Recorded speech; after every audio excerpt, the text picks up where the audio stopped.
Welcome to ICRTH 2022 Industrial Session 1, with the topic for this session, Smart Tourism. Today we will have three distinguished speakers who will be sharing their insights and presentation with us. Without further ado, let me introduce you to our first speaker, Ms. Chemi Nguyen. Ms. Nguyen is the Country Sales Director for FCS Computer Systems, Vietnam since 2019. Previously, she was the facilitator for Blue Ocean Strategy Global Network. In 2015 to 2020, she was a lecturer in Tourism and Hospitality Management Department of Hoa Sen University and Vietnam Vatel International School of Hotel and Tourism Management, Vatel Group International. I would like to welcome our first speaker, Ms. Nguyen, who will deliver her speech titled, "The Future of Hospitality Tech is Here." To Ms. Nguyen, the Zoom floor and screen is yours. Thank you, Ms. Sia, for the introduction. Again, I would like to share my topics today about future of the hospitality technology. So as we all know, hospitality and tourism is a collective industry. So today, it's my honor to share with the audience who is attending the Smart Tourism session of the International Conference on Responsible Tourism and Hospitality 2022 in Kuching, Sarawak, Malaysia, about the latest advanced technologies of hospitality. So in general, the use of hospitality smart technology is typically intended to either make life easier or for business employees or to improve the overall experience for the guest. So for instance, you may aware there are robots in the hotel and restaurant industry where you can occupy, it can occupy as a concierge role within the hotels, welcoming guests and providing them with important customer information. So you probably have seen robots everywhere in restaurants like in China, in Singapore, Japan, serving as a concierge role upon the guest check-ins as well. And then we can think about virtual reality. And I believe one of these technology will be sharing also by my colleagues today later on. So let's say a picture is worth 1,000 words, and seeing a video rather than a picture can be worth 10,000 pictures. So VR is a creative marketing tool and increase the possibility of clients booking the hotel or the services overall in the hospitality industry. And then we also have the recognition technology lately. As you can see, during the last 2 years of the COVID pandemic, we have seen that it's been applied to, let's say, check in a room, to unlock rooms, check in and check out at a service point to avoid face-to-face contact.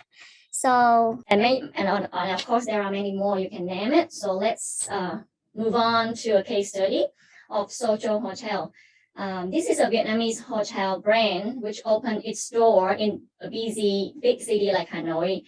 And it's also opened its door in Ha Long Bay, the World UNESCO Heritage Sites, and also the World New Seven Wonder of Nature. We see that people is more aware of the responsible tourism lately. So what the hotel is offering is that they go in contactless and they apply smart technology all over the hotel environment. For instance, the contactless payment, speed up payment, and we may no longer need the receipts, the paper receipts, and it can track royalty program and no member card is needed. So we can think of saving a lot of plastic cards as we could have been seeing for the last for many years. So, and then we also see the keyless system, which is also applicable for the room, the gym, and the personal locker, and so on.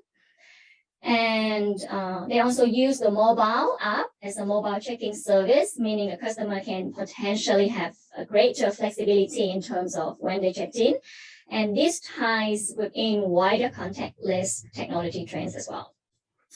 And then moving on, we can also see the Internet of Things, where a network of devices that feed data into a platform to enable communications and automated control, giving the opportunity to control and automate the room settings according to the guest choices, like changing your temperature, the room temperature, changing the lights and so on, switch on and switch off air conditioning when you're away. And then they also make use of the social tablet control, as you can see here, where chatbots is in use. People can touch to be touched, for example. So social is enable the power saving and ensuring that the guest is only using electricity when they actually need it. It's a great way to reduce energy and reduce the carbon footprint. And as everyone may have already experienced for the last 2 years during a lockdown, when you chat with a digital chatbots, they answer the most common questions and without the need of any human interactions, for example. And then the social app also provides all information at the fingertips, like guests can read recommendations on things to do, get directions, discover services, peruse restaurant menu, for example, order food quickly, and much more. So thanks to the innovative smart hotel operations module, Social has achieved Asia's leading lifestyle hotel by World Travel Award in 2021. Okay, so and now let me share with you about FCS1, an advanced technology for hotel operations that I'm representing, which enhance the internal and external communication, staff productivity, leverage guest experience, and reduce the paperwork as well as saving paper. So FCS has actually been there since the 1980s for the call accounting and voicemail system, where it's enabled the hotel to recognize guest name and guest number by having this system. And then we evolved throughout the years. So at the moment, we have our e-solutions, or we call it FCS1, which is an all-in-one app. Yeah. So what does that means? We will have everything under control for the operations. So we don't talk about PMS, which is property management system, but we talk about operations management, a totally different approach. Yeah. We increase the efficiencies and reduce cost with centralized management of all requests, including internal work orders. Like, let's say not only for guest requests, but also for internal staff requests. And then we maintain the hotel standards, achieve desired productivity. We reduce manpower, we reduce manual paperwork and ensure that no job is missed with automated processes.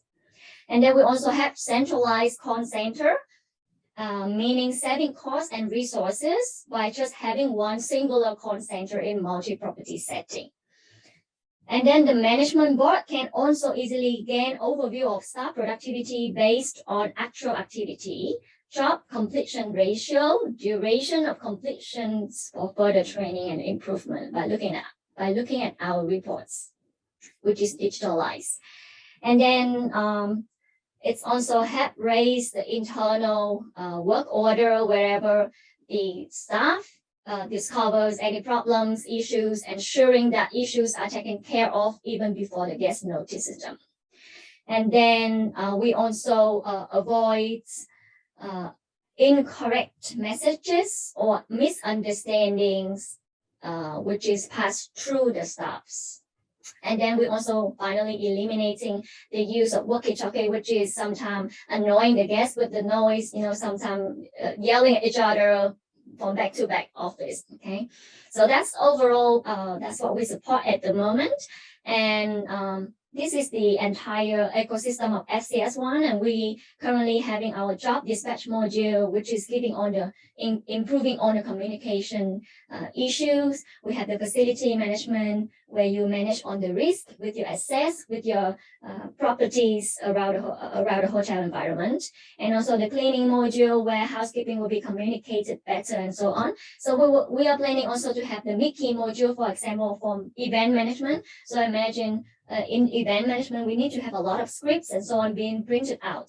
And imagine once the event module is being introduced, everything will be digitalized, everything will be communicated via the app, so you can eliminate a lot of papers.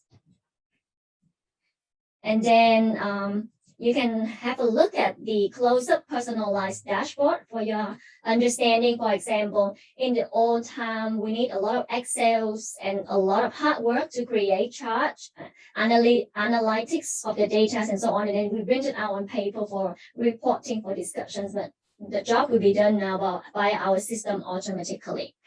Then everything is real time and you can customize it the way you want it to. So how does it work with the job dispatch module, for example? In the old way, when you come to the room, if you need a bottle of water or you need a tower, you need to dial number 0 for operator, and then the operator needs to write your request down on a piece of paper. And then he starts passing it down to different departments for assistance. So you can imagine a lot of work is being handled at the back office, a lot of resources being used, but now with just one button service, the requester will talk to the operator in a traditional way, and then after that, the ticket or the request will be entered into FCS1 system at once. Then it will be delivered to the runner at the back end right away. So let's say you can think about a room attendant who received the request will immediately deliver the bottle of water or the towel to the guest room. And then he or she will let you know that he or she has completed the task via the app in one click. And everything will be recorded as well for later tracking and reporting and productivity management. So that's how FCS1 is doing. And then we also have an e-request function, which is really helpful also to eliminate on the paper, let's say the marketing documents or the guest directory in room setting. So you can forget all about this, but you can just scan our QR code, you will get access to our FCS1 platform with all the information that you needed. And with just one click, you can just request for your service items like towel, like shampoo, everything is there. And you can even request a menu for restaurant, for in-room dining at one click. So you can eliminating the use of paper for the in-room service as well. So after the guest chosen the preferred service item, it will again send to FCS1, and we will send our tickets to the correspondent staff for service accordingly. All right, so that's our e-request module and a brief introductions of our facility management, which will be very interesting as well for building management or for hotel management. So if you look at this ecosystem, facility management will help you to manage your inventory. They will also help you to manage the maintenance system. I'm sorry.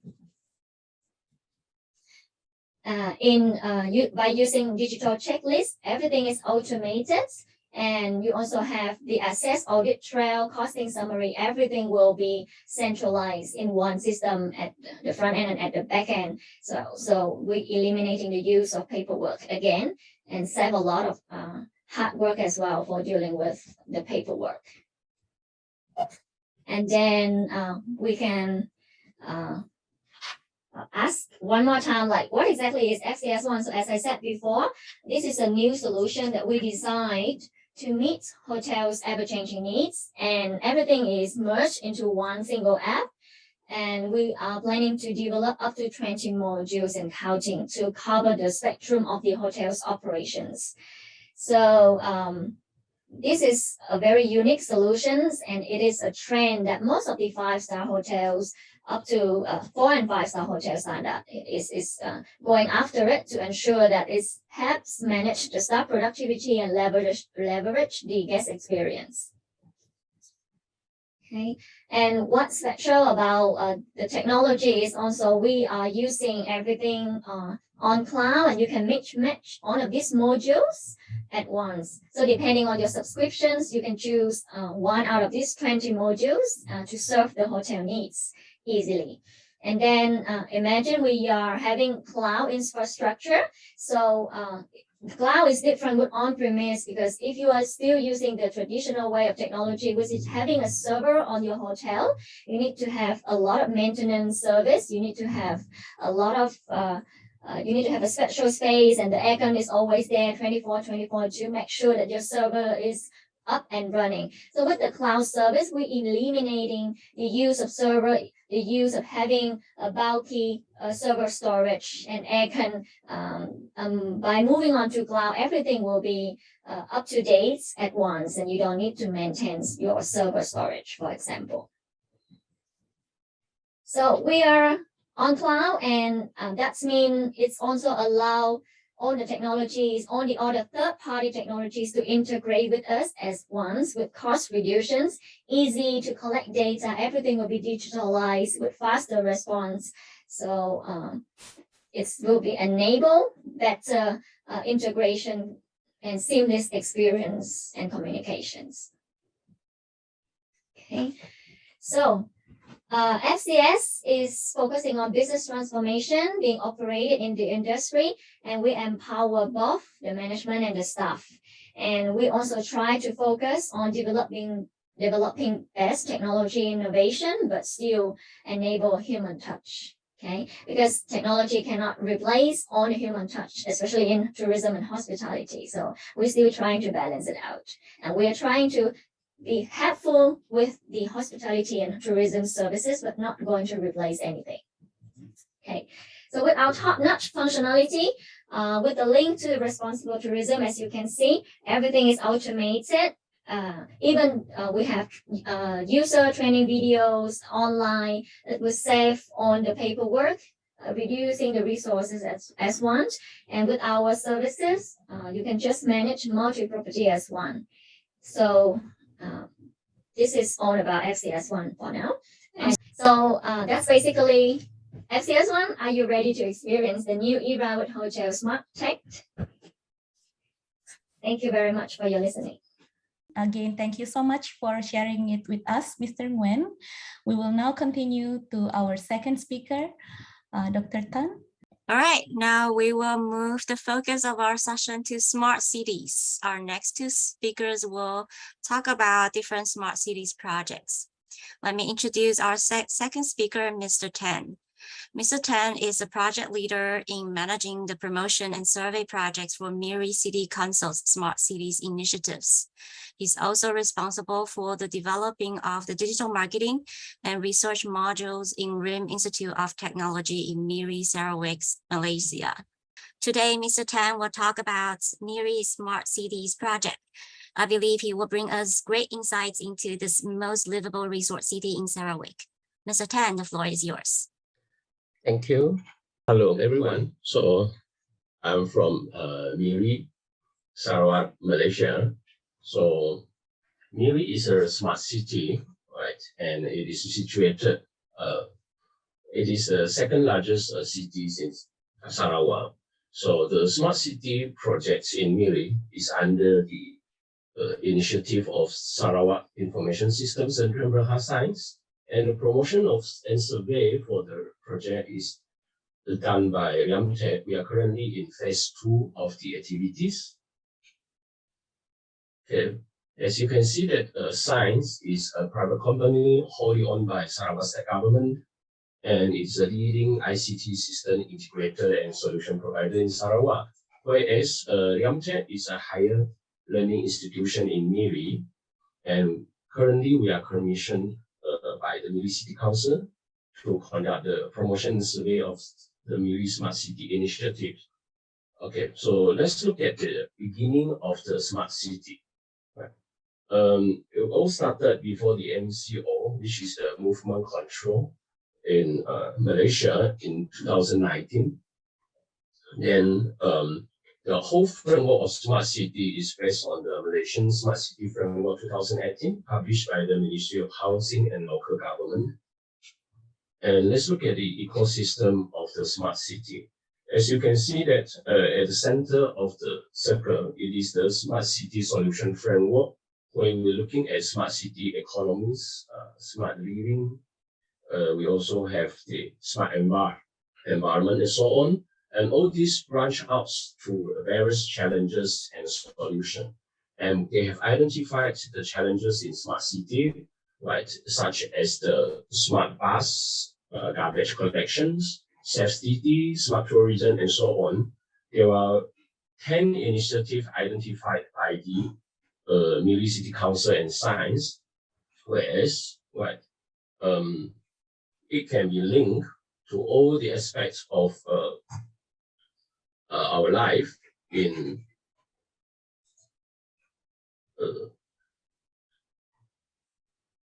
okay, here. Okay, you can see that, right? smart city architecture is based on the IoT, Internet of Things, and cloud computing, where this is providing a platform for others, vendors or suppliers, where they can integrate their system onto this cloud computing. That's why when the concept was thrown to the Miri City Council, they happily accepted it and signed the MOU or MOA on 2020. And because it also involves the smart bus and smart truck in Miri, so they have also briefed the Ministry of Transport. And finally, it was presented to the Premier of Sarawak on July 22nd, 2020. There are 10 initiatives or 10 projects in Miri Smart City. You can see from the diagram here, right? We have the digital signage for the information sharing. We also have the smart traffic control, safe city with the CCTV cameras. We have the local government system, and we have the smart bus, smart truck for garbage collection. We have Miri tourism, smart train, safe park. And all these initiatives, right, is linked or embedded into a mobile app, which is called the Miri Case. Okay, and all this initiative is so-called position or placed strategically all over Miri City. We're going to look at some of their initiatives, which is closely related to a tourist experience in Miri. The first one, of course, will be a safe city. Okay. Here is the wireless walk in Miri, where it is a very popular tourist locations, and they have installed the CCTVs and along the wireless walk with the information panel, which is called the digital signage. So real-time information can be channeled to all these digital signage. The picture here is the Miri Handicraft Center, where tourists will often visit, and we have 2 digital signages there. And this is a wireless world digital signage, where business announcements also can be made through this digital signage. And the ultimate goal for the digital signage is to replace the hanging of banners at the roadside, the hanging of fishtail bunting at the lamppost, and so forth. So we are trying to, we are promoting towards this objective, right? Try to reduce the use of materials. And of course, talking about a livable city or a smart city, I think the safe part is very important, because not only tourists, the million, they love to have their joggings, exercising after work. So they have implemented this safe park concept, whereas this is the location at Miri City Fan, where they have installed the emergency post. And on this post, they have the panic button, which operating 24/7. So if you have any emergency, you just press the panic button, and the command center will respond to it, which give the users of the parks or the visitors a very peaceful of mind, right? And we also have this emergency pole with CCTVs at this Bulacan Park. And the latest one is the Miri Public Park, right? So overall, all these panic buttons and the CCTVs has the intercom system, whereas the users of the park or the tourists, they can interact and talk to the personnel at the command center, right? And I'm going to show you the command center. Command center of Miri Smart City is the heart, right? The brain, right, of the smart city, and it is operating 24/7, manned by 3 shifts of staff. And you can see that this is their digital panels or the control panel of the Miri Smart City Command Center. They are monitoring the CCTVs, the traffic situations. They also can track the vehicles' car plate numbers. They also can alert any authority like the police, the fire department, and so forth. They also can help the residents to call for ambulance services and so on. And they can respond to those panic buttons, distress call, right, 24/7.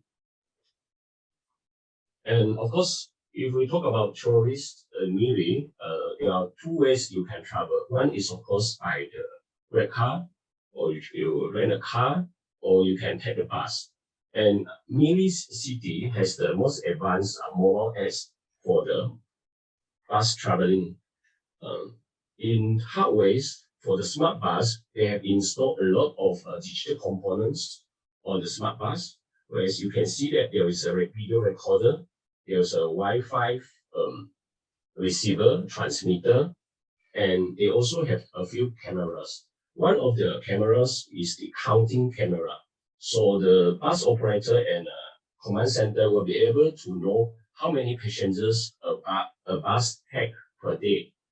And besides that, they also have this e-wallet paying system. So when you go on board taking a bus, you can just pay using your mobile phone, and the bus operator and command center can monitor the situation on the bus, thus giving the users quite a peace of mind from there. And the good thing about the smart bus system is they have the route tracking system, or something like our Google Map, but it's a more advanced version of the Google Map, where you can first check the routes of your travelings. If you want to go to a certain sightseeing place, you just key in the locations, then they will let you know which bus station is the nearest, the closest, then you can walk towards that bus station, and they will let you know as well when is the next bus and so forth, right? And in order to do this, you must have a mobile phone and you download the Miri Smart City apps. In the Miri Smart City apps, I'd like to highlight the Miri Case and the Miri Tourism apps. Okay. And this is the interface of the Miri Smart City apps, right? If you go to Google or Apple Store, if you search for a Smart City, right, you'll be able to download these mobile apps, and you will see that we have a Miri Case, Miri Tourism, Smart Bus, Smart Truck, and now we have a Smart Drain initiative in these mobile apps. And this will be the intro screen of the Smart City mobile apps. If we go into the Miri Case, we can see that you have a map on the screen where you can make suggestions, make complaints to the Miri City Councils, right? And they will respond you in real time, right? You also can have Miri Tourism's information where if you're looking for hostel, you're looking for places of interest or shopping malls, right? You can access the information from here. Yeah, and this is the Smart Bus interface. Right. First, if you like to go to a place called Taman Tungku, then you will see that there are a few stops along the way. Then when they have the GPS tracking on your phone, they will know that where is your exact location. They will tell you that, okay, you are located at this point number 7, let's say, and they will let you know when is the schedules, then how much you're going to pay, and so forth, right? And for the Smart Truck app, right, it is a garbage collection system where they will notify you if the smart truck is approaching, it's coming to your house, then you can just push the dustbin or the bin outside or out to your house. And on the right hand side, you can see that this is the smart drain interface, which is not related to the tourists, but it's very important for the local communities, where they will know the situation of the drain, right? Whether there will be a flood tonight and so forth during the heavy rain. So they will receive warnings and so on.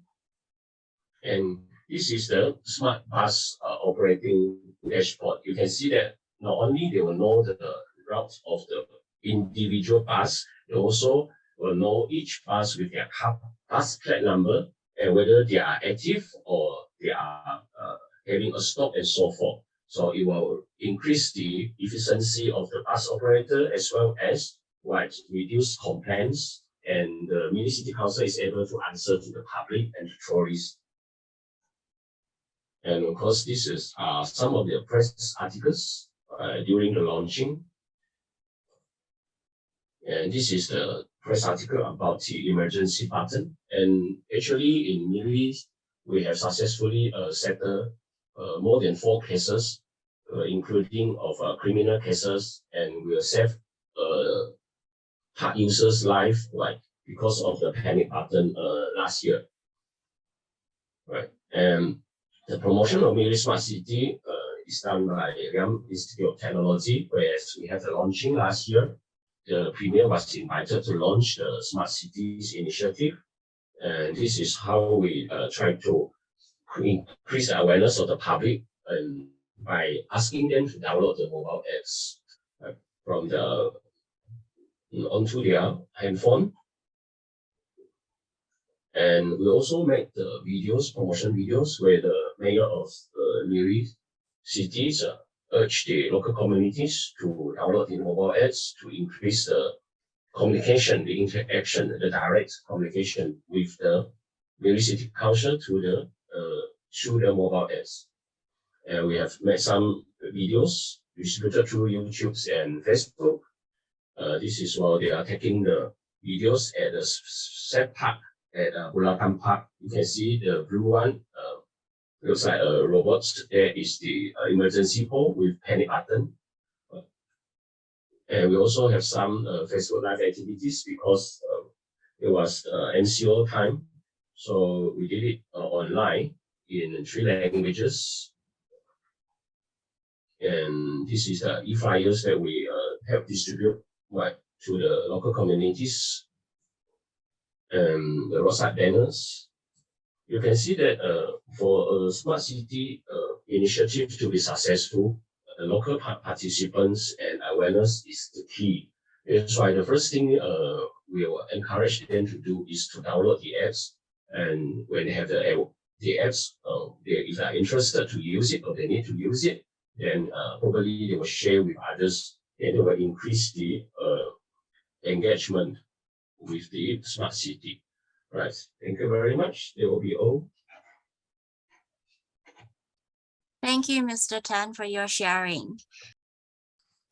Now let us move on to another smart city.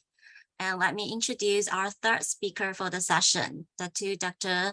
Sabara. Dr. Sabara is currently the Deputy State Secretary of Operation under the Department of the Premier of Sarawak. Dr. Sabara has extensive experience in the public sector. With her extensive experience, she has led the transformation of the Sarawak Civil Service Action Plan since 2010 to build a culture of innovation. So, without further ado, we would like to welcome Dr. Sabara, who will deliver her presentation titled The Case Study, Old Kuching Smart Heritage. Datu, the floor is yours. Great. As I'm sharing a case study here, it looks like the government initiative as a case study too. Why I call it as a case study and a pilot study, in fact, this initiative was started with a view experimenting and piloting a localized area, which is called Old Kuching. Yeah, of course, I'll welcome all of you later to be part of this. You're coming here to UCSI and you would be able to see the Old Kuching, yeah, with its historical and of course a lot of heritage, yeah. And this project, in fact, similarly like the city, Miri City Smart City, yeah, is part of the Digital Economy Initiative by our Honorable Premier, who have actually launched the Digital Economy Initiative in 2017. And we started to, myself and our team actually looks at the possibility of turning Old Kuching into a smart heritage. Yeah? And with a view, it's not just participating in this smart heritage or smart city initiatives, but at the same time looking at a more responsible and sustainable tourism. Yeah? In fact, as I said earlier, is part of the state's blueprint in Sarawak Digital Economy Strategy 2018 to 2022. Yeah. As you can see, there's a lot of participating ministries, agencies, universities, yeah, as well as organization and NGOs, yeah, that has been part of this initiative. Next. See, what happened is we have the objective of to enhance community socio-economy and generate employment opportunities, as well as capitalizing on to conserve and preserve the heritage products and services. Yeah, with a vision of all Kuching as a smart heritage city. Why is it a smart heritage city? As I said, we are trying to optimize the use of smart gadgets as applications, as well as to enhance the city as a heritage city. Yeah. And as you know, with a mission too to drive community economic growth and improve the quality of life through smart heritage initiatives. Of course, it looks ambitious, but it's a journey. In fact, what we're trying to do, of course, we want to localize it into specific areas where it covers segments or areas like the Kampung heritage, where it's part of the city as well, but having a community, the Malay community who is living in the Kampung environment, and riverfront heritage. For those who are familiar with Kuching, riverfront is a very popular, or waterfront is a very popular site where tourists flock in. Yeah. And we, of course, Kuching is full of historical building heritage under the Ministry of Tourism, yeah, Sarawak, and at the same time, there's also an area which is very busy now. It's called the Historic Business Heritage, yeah. And I would share a little bit on the initiatives. Though this initiative will spend in its first phase of phase one, I call it, the last couple of years, but due to the pandemic, there are a number of initiatives was being held, you know, especially when it comes to face-to-face activities was much abstained, yeah, but we had it now, and hopefully in the future it's going to be activated in a more rigorous manner. I must say that I envy the like of Vietnam and of course our colleague here from Indonesia, yeah, who has actually done very well in getting the community and the heritage to be part of the tourism product. Yeah? As I said, the business model or the framework that we are using is the sustainable model framework. Yeah.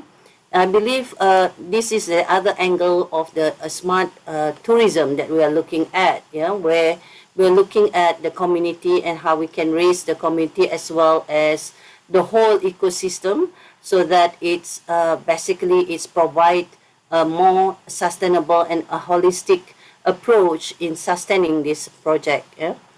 And we have 5 trusts, which is the Smart Heritage Infrastructure, which covers the socio-economic platform, smart mobility, preservation and conservation, beautification and cleanliness, and safety and security as well. Yeah? And in relation to smart strategic trust, where the smart community and innovation platform or trust, you know, we have the skills program in inclusivity training, skill-based training, as well as digital training, heritage product and services, research and innovations. We also look into socio-economic financial sustainability, as well as there's a lot of trying to build a brand through prominence and inclusivity. And though this project is a pilot project, but we also practice strategic management and in line with the good governance of the public sector. Yeah. I just share a little bit of examples of some of the initiatives that we focus, and in fact, in relation to, for example, by trust, smart heritage infrastructure. Um,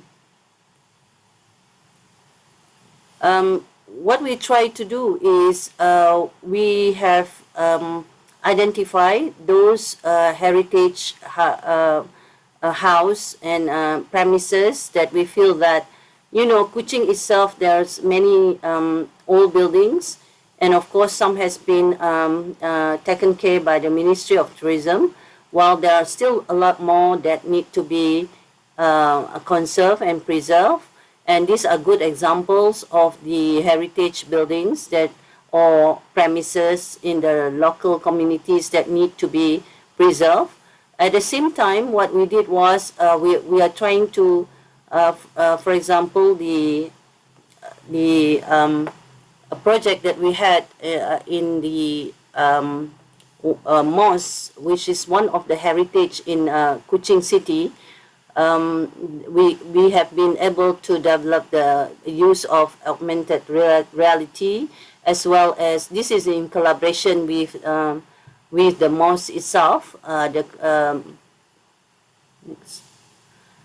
This is a showcase where we have the Minister of Tourism, Dr. Sri Karim, actually has launched this initiative by having interactive touch screen for the city mosque, which is this city mosque is also a heritage. This is some of the examples where you can find the history, the what you call features of it, which is available in these interactive applications that we have, the touch screen. Yeah.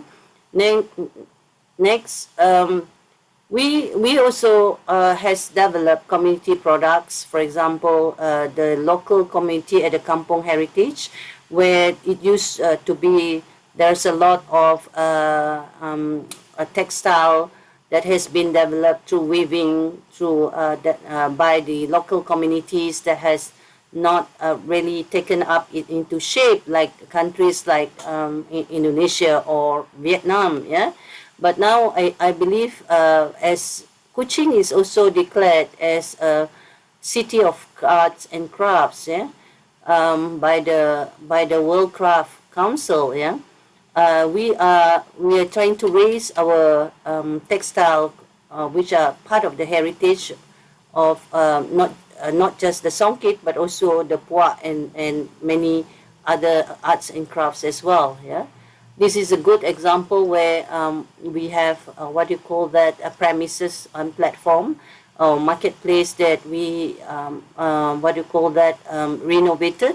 And of course, Sarawak, as you know, we have launched the SPay Global, and in this premise you are able to do it cashless, and at the same time we are able to actually have the QR code, and people can visitors and those who are looking for the textiles or the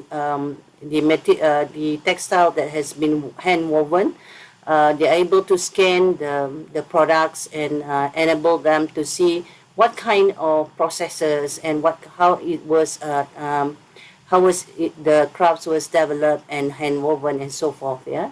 So this is the way we were trying to enhance the product through the use of these applications. Yeah.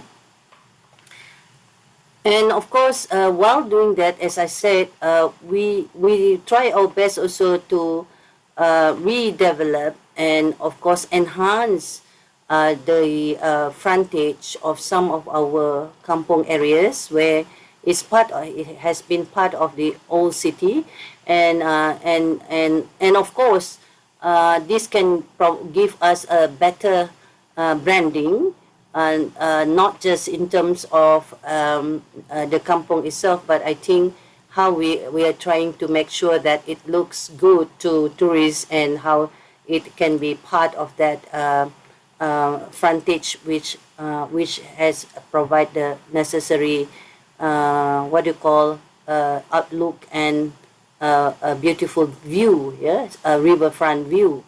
Yeah, this is some of the projects that we are doing. And in fact, in terms of security, as mentioned by many of you here, we are very concerned also at this area where, you know, it used to be there are vandalism, and with the CCTVs and that we have installed in that area, and of course enhancing with the use of high mast at the riverfront. Yeah, it enables a better security. And of course now, as you know, our we are able to see that there's less vandalism happening in the area, and this definitely will provide a better branding for this the area that we are working on. Yeah. A little bit on the smart community and innovation. These are just pictures that I think speaks 1,000 words. Many of the communities that are participating in the building up the crafts, but at the same time also we are also providing them with the use of e-commerce, so that some of them are able to actually, in times of the pandemic, this become, I think, 200 or 300% has been helping them in enhancing their products, as well as enable them to sell through the e-commerce platform. Yeah, and this is just examples of some of the products that has been enhanced, and we have been trying to help them to ensure that their products are able to meet the market. And of course, in terms of socio-economic and financial sustainability of these products, we have to look at the whole value chain or supply chain. As you can see, there's a need for us to actually really help to build the products of the communities.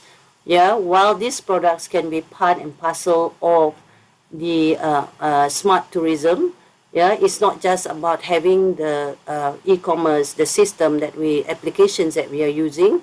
We actually try as much as possible to develop the products and enhancing their services at the local levels. Yeah, and as I said, this project is still work on progress.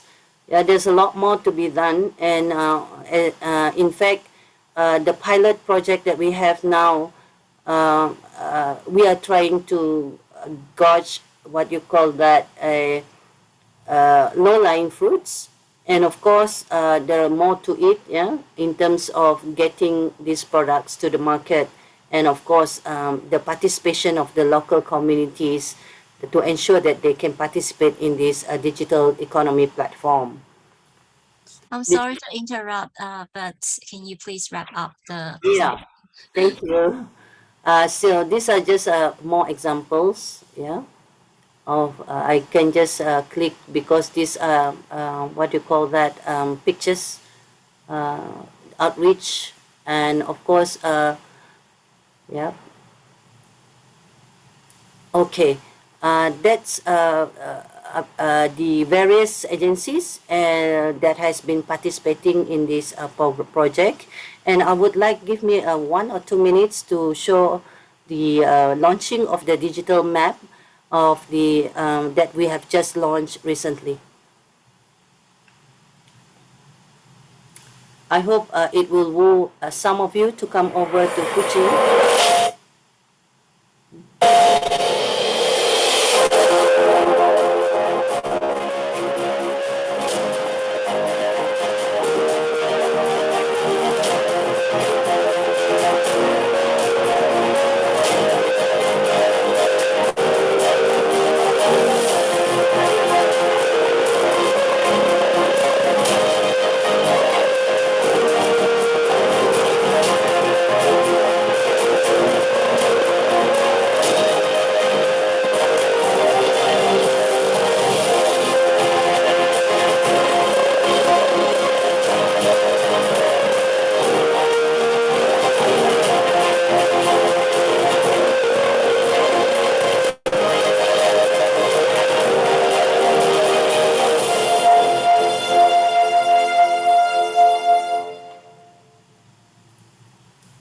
Right, thank you.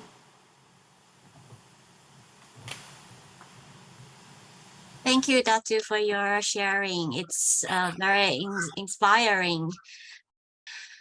All right, thank you for all three speakers today, and we learned so much from you. Now I would like to move the floor to Dia, who will do the conclusion. Yes, thank you so much. That would be the end of our Smart Tourism sessions. Thank you for listening to our sessions. If you have any questions to our speakers, the Q&A session will be held live online in a few minutes. And before we close the session, we would like to make a few announcements. First, the session recording will be made available at www.responsibleborneo.com/ICRTH 2022 program. The e-certificate of attendance will be issued to delegates who complete a post-conference survey. Please find the survey at www.responsibleborneo.com/ICRTH 2022. The survey will be closed after 1 week. For more information about ICRTH 2022 and other conference sessions, please visit www.responsibleborneo.com/ICRTH 2022 program. And last but not least, if you have any queries about ICRTH 2022, please feel free to contact us via ICRTH 2022@responsibleborneo.com.